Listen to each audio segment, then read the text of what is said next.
presume I press this continue, right? Okay. Mm. Right.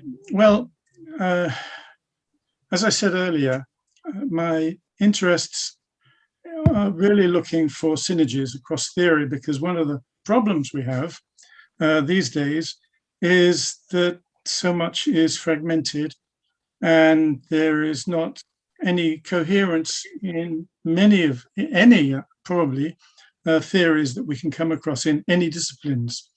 So I always tend to try and find ways of finding synergies across theories. That's not always easy. For instance, the agency theory that I developed is a configuration approach which allows you to pull in different theories and try and find hooks where they can connect with other theories. And that's often a problem because there are propositions that sometimes don't fit. So you've got to try and modify those propositions and find out if they're valid. But that's where I'm coming from. I hadn't actually come across the idea of general collective intelligence before. So I did a little bit of work to find out where it was coming from. And again, with the idea of synergies, I thought that there is a link with that idea and my own interest, which is living systems and complexity. So the first thing I looked at is to identify. Can you see the second slide? Yes. Can you see? Yeah. So I looked at the concept of general intelligence, which has to underpin all forms of intelligence, whether you're talking about collective or anything else. And here we see fragmentation. Spearman in 1904, Thurstone in 1936, Dewey in 37, Piaget in 50, Bourdieu in 71, Gardner in 83, and Landmore in 2012, all have different perspectives or views about what constitutes general intelligence. And that's a real problem because they don't seem to fit together. So where do we go from there? I could go through them, but you've got the slide there and you can see the slide at your leisure. It's not really important. What's important is that there are differences and that those differences indicate fragmentation. However, when it comes to general collective intelligence, there's the potential to create something more harmonic. So I looked at a paper by Kraft, and Kraft identified a number of factors. They included group performance across tasks that related to general collective intelligence. And Kraft was interested in identifying a measure for this. He suggested that high general collective intelligence indicates when a group performs well across a variety of fields or tasks, whereas low general collective intelligence is the opposite, where you perform badly. General collective intelligence arises from groups having commitment to what Kraft calls cognitive alignment across group goals, accurate shared beliefs, and coordinated actions. He also defined a generic mechanism like feedback, and it's through feedback that groups achieve cognitive alignment that conditions whether or not one can generate good performance or not, and whether those performances can be properly correlated. The presence or absence of generic mechanisms can explain differences in observed correlations in group performance across tasks. So coming to the end of Kraft, since CGI performance is correlated, that correlation could be measured as group performance or classes of tasks with particular combinations of cognitive alignment requirements. By the way, if anyone wants to interrupt and ask me a question, please do. I I have a question. What is group performance? By what criteria? Making money or making inventions or what? That is so ambiguous.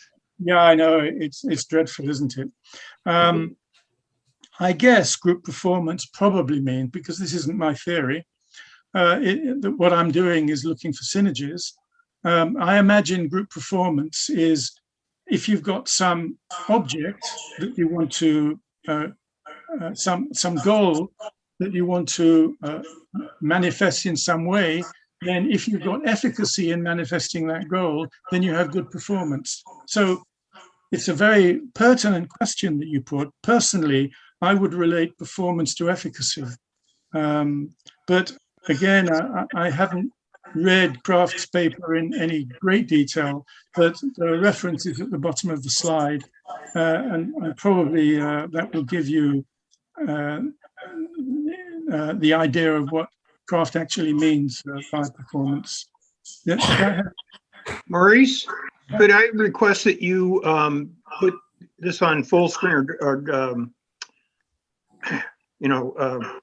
play the slides, because we're seeing all the side stuff and I can barely read the text. Okay, but okay. Well, so how can I do this? Let me see. Push that little Enlarge presentation icon. Right. Yeah, that's what. Is that better? Not yet. Need a second. You have to do it twice. Twice? Okay. Yeah. I've done it twice. I've done it 3 times. Huh? Let me try something else. I think you have to get off the slideshow and then enlarge it and come back. Okay, let me That's try. good. Is that better? Yeah, I can read That's that. better.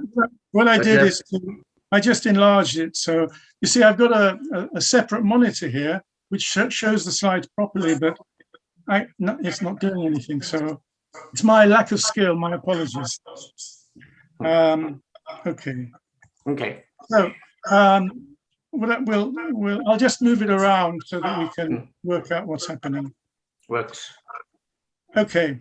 So if no one has any questions about Kraft's work, then I move on to the next slide, which is attributes. Now, this is from Williams, who was going to present before me, and who didn't, because I was interested in seeing what he had to say. But CGI, according to him, enables intelligent agents to become organized into collective intelligence with improved ability. Now, this starts to be interesting because intelligent agents are really my field, and collective intelligence is something that is of interest. So we'll come to this in due course. CGI functionality has the potential to increase the impact of collective challenges through, I can't see this, through something or other coordinated. This must be coordinated efficacy. Now, when I read through Williams' paper, he talked about optimization, but there's a big problem when you discuss optimization. If you're talking about complexity, and clearly when you're talking about processes, you must be talking about complexity, you can't really optimize. So optimization is not an appropriate word. That's why I propose an alternative, which is collective efficacy coordination. What Williams did talk about is CGI is able to address categories of wicked problems. So if he's talking about wicked problems, he's definitely got complexity in mind, because the complexity, wicked problems are the worst sort of complex problem of complexity you can find, because if you put any interventions in, they come back and hit you in the face. You never know what's going to happen. So again, he talks about collective optimization in groups. Again, you have to replace the idea of optimization with efficacious coordination within the group. Then he talks about problem-solving processes that tend to have an element of centralization, where attributes of, wherever my notes are, the process, let me see, inherently decentralized. So his thesis is that really you're talking about decentralized processes. You're talking about distributed components of an organization, like if you want different departments that have to somehow come together and to coordinate. That's really a major problem, because if you go to organizations, firstly, you've got to ensure that there's a coherent culture. Secondly, you've got to find out whether or not the different departments are really cognizant of that coherent culture. And very often you might find that the goals that one department is pursuing may be quite different from the goals of another department. So the problem is optimization is problematic, and distributed systems are very problematic. Williams further talks about problem-solving processes that tend to have an element of centralization. And in other words, what he's saying is there is a core, there is a core, a centralized core that people need to refer to, even though they're doing their own thing. And the most stable dynamic does not have to serve centralized interests in the group. And that's true. Departments serve their own interests, but they must reflect some frame of reference that relates to the whole organization. So that was what I gleaned from a paper that Williams had written. Where? Let's have a look here. We go down here. Complex problems. This is my definition rather than Williams. Complex problems have tangled and hidden attributes so that the relationships remain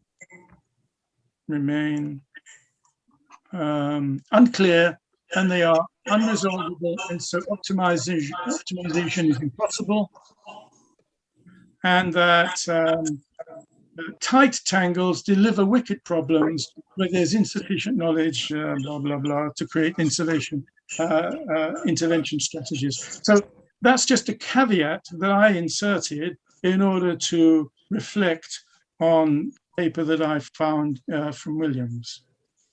Okay. So here we're going to look at some cross-disciplinary conceptualizations. I'm not talking about cross-disciplinary in the sense of sociology as opposed to control theory, but more limited, really subfields, if you want. So maybe this should be called cross-subfields conceptualization. But where I come from, I'm all about agency, an adaptive living system, a group, if you want, that can act or intervene in relation to, let me see where I can get this, an issue. I'm sorry about my incompetence in using this system, but it's the first time I've ever done it. Thereby producing an effect, a particular effect, and through subjects. So basically, what you've got is an agency that does things, but it only does things because of the agents that it has within it. And the agents are the active component, but agencies actually do things as a consequence of the agencies. That's what really that means. So you have general mechanisms are required within agency to enable cognitive alignment across goals, beliefs, and so forth. And causal and they are causal and active through causal agents. Okay, I talked about generic mechanisms earlier as proposed by Kraft, but my own theory, agency theory, is actually a general theory. And if you read any of my material or the material of others that talk about general theories have two components. They have one component which is called substructure and one component which is called superstructure. The substructure define the propositions that constitute the basis of the theory.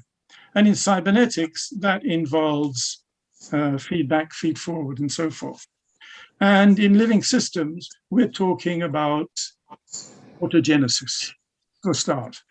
So autogenesis operates as a causal agent because it's through autogenesis that self-production is feasible, is possible.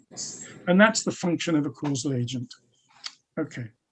So now if we now move to collective coherence, that delivers high levels of GCI when agency performances are correlated.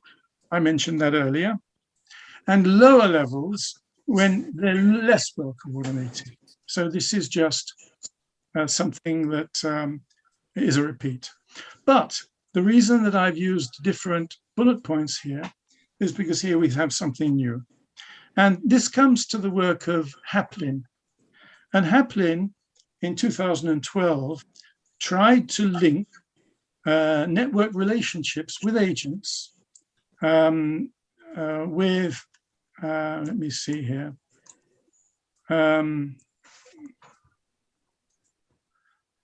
with the, if I can read I can't read my slide,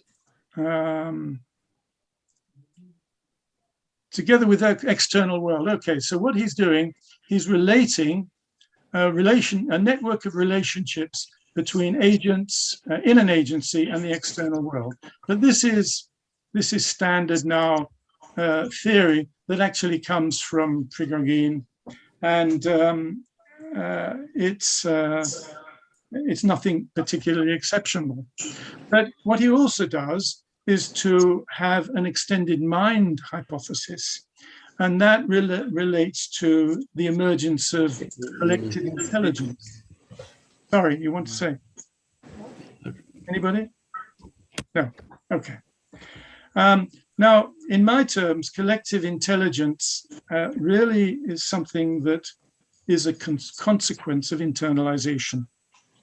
And this goes back to Piaget. I don't know if you're familiar with the work of Piaget, but if you're familiar with the work of von Forster, then he used Piaget's work to discuss the stability of living systems and how they're able to survive and be viable in a sense. So if you pursue that process, you've really got to link his ideas with the ideas of other people like Piaget, like well, and really sociological ideas that talk and social psychology that creates cognitive processes within some living system. So there's a meta system in which some sort of ideate exists, and that ideate acts as a regulator for behavior.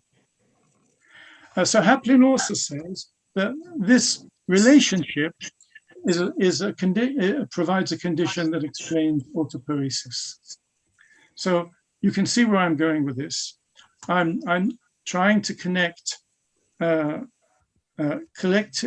general collective intelligence in some way with autopoiesis by following Haplin's thesis. Any questions so far? No. Okay. Implications. Collective cognition regulates agency by enabling agents to become coordinated. So Agency regulatory processes function through generic mechanisms like autopoiesis, with a causal agent called autopoiesis. Autopoiesis is a network of processes that enables an agency to self-produce. Under complexity, agency self-production needs to enable intervention strategies that this is really not good enough, is it? That requisitely respond to environmental variety. Collective coherence enables collective ideates to be manifested. Well, so when we're talking about like collective ideates, here we have, let's suppose, different departments in an organization. Each has their own view of the world. Each has their own set of goals. They should conform to some cultural norm within the organization. They each develop and ideate some internal model, some mental model, collective mental model, let us say. Do they relate? They should relate at some level. Otherwise, you cannot get efficacious operations that result in coordinated action that results in good performance. Autopoiesis operates through collective intelligence, which on its own is instrumental in sorry about this, in having what? A learning regulatory structure that creates an imperative for behavior. Okay. A measure of agency efficacy should be reflected in any measure of general collective intelligence. So where I'm going with this, I'm actually trying to say that CGI implicitly is connected with efficacy. And that efficacy is how you get, if you want, self-production, where you have a number of processes from different components of an organization, which may be coordinated or less coordinated, producing some component of the organization that will enable it to adapt in some way under pressure from a changing environment. Okay, let's move on. Any questions to there? Because I think we're nearly finished. I have a question. Autopoiesis is a theory that a network produces the components that it needs in the network. I don't see the connection between autopoiesis and a production of components it needs to function the network. Okay. Let me show you. Yeah, sorry. I would like to know how that relates to intelligence. Okay, right. Let me show you. Let me show you on this slide. I don't call. Can you see that slide properly? Yeah. Just the diagram part. Yeah, I don't. A long time ago, many years ago, because I'm a fan of Piaget. Piaget invented his notion of process intelligence. On I think it was the first slide I showed you, where I didn't go through them, but one of the ideas of intelligence listed was that of Piaget. Piaget talked about process intelligence. So what is process intelligence? It's the intelligence that enables what von Forster talks about in terms of creating what he calls stability in a living system. And stability occurs when what you see in the environment and what you have as your mental model are sufficiently similar, because in living systems, the mental model you have is what makes you do things, because you don't actually work with the outside world. You work what you think is the outside world in your head. So you create you create processes that you then project onto the outside world, because what you think the outside world looks like is what you have in your head. So Piaget talked about operative intelligence, and he talked about figurative intelligence. Now, operative intelligence is effectively autopoiesis. The problem is that if you go to the original works of the discussion of autopoiesis, it's very difficult to find links like that. But if you go to the work of Eric Schwartz, who wrote his first paper in 1988 on this, he very clearly identifies the connection between the system and the metasystem as an autopoietic one. But this is exactly what Piaget is talking about. So he talks about operative intelligence. He also talks about figurative intelligence.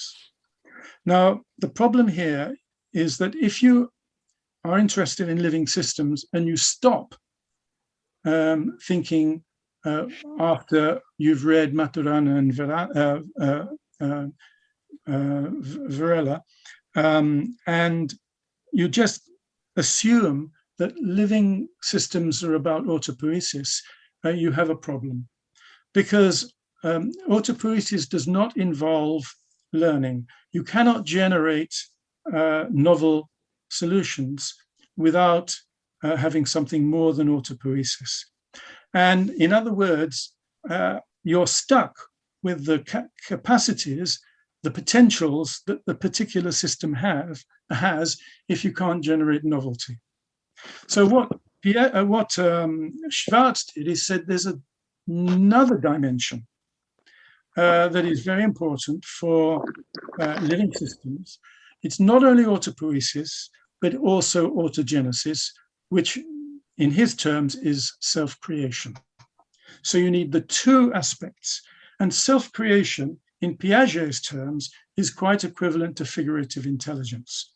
So here we now link autopoiesis with operative intelligence, and we link autogenesis with figurative intelligence. So now we have a link between intelligence and self-production and self-creation.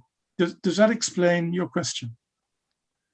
By going to autogenesis, you're going outside autopoiesis, and that's fine with me. Okay. Anyway, if I put some works for Eric Schwartz on the web.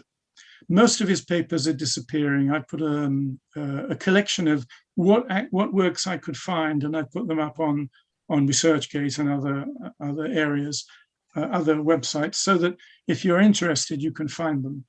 But the figure you have in front of them is my representation of his work. And I know it works because the recent book I produced that will be out next month on mindset theory actually uses the theories that I've developed to try and assess personality characteristics.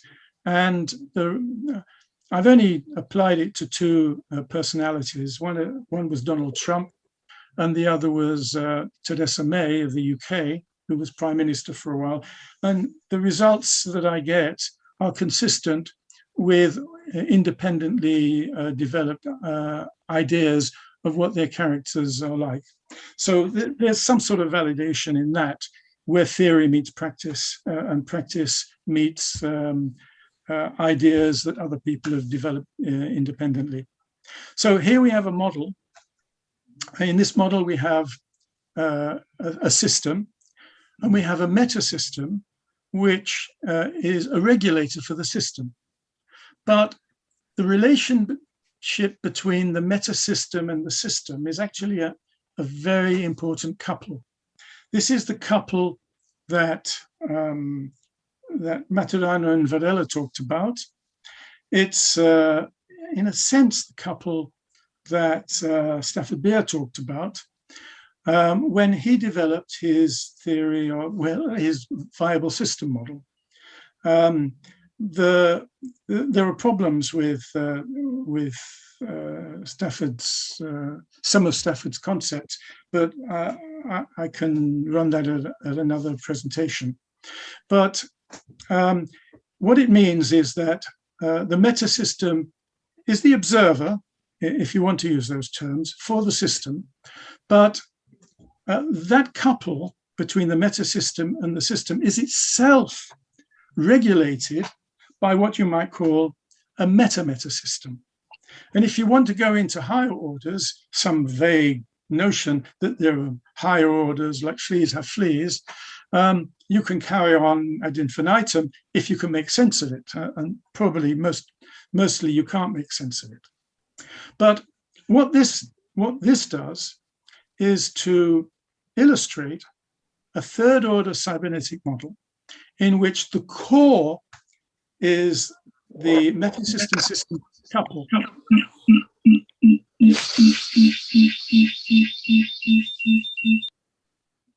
I just muted him.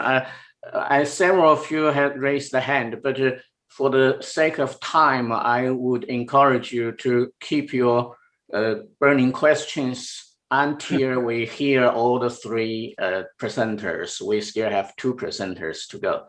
So how much time do I have? You already passed your time. Okay, let me quickly. I see you have the last one there. Right, let me quickly go on, and then I'll finish. This is a very complex slide. You have something called vertical recursion. You've got inside. This is the same agency. Inside, you have a fractal where you have all sorts of intelligences. So this links cultural intelligence with emotional intelligence, behavioral intelligence, and so forth. Because I'm past it, I'll stop.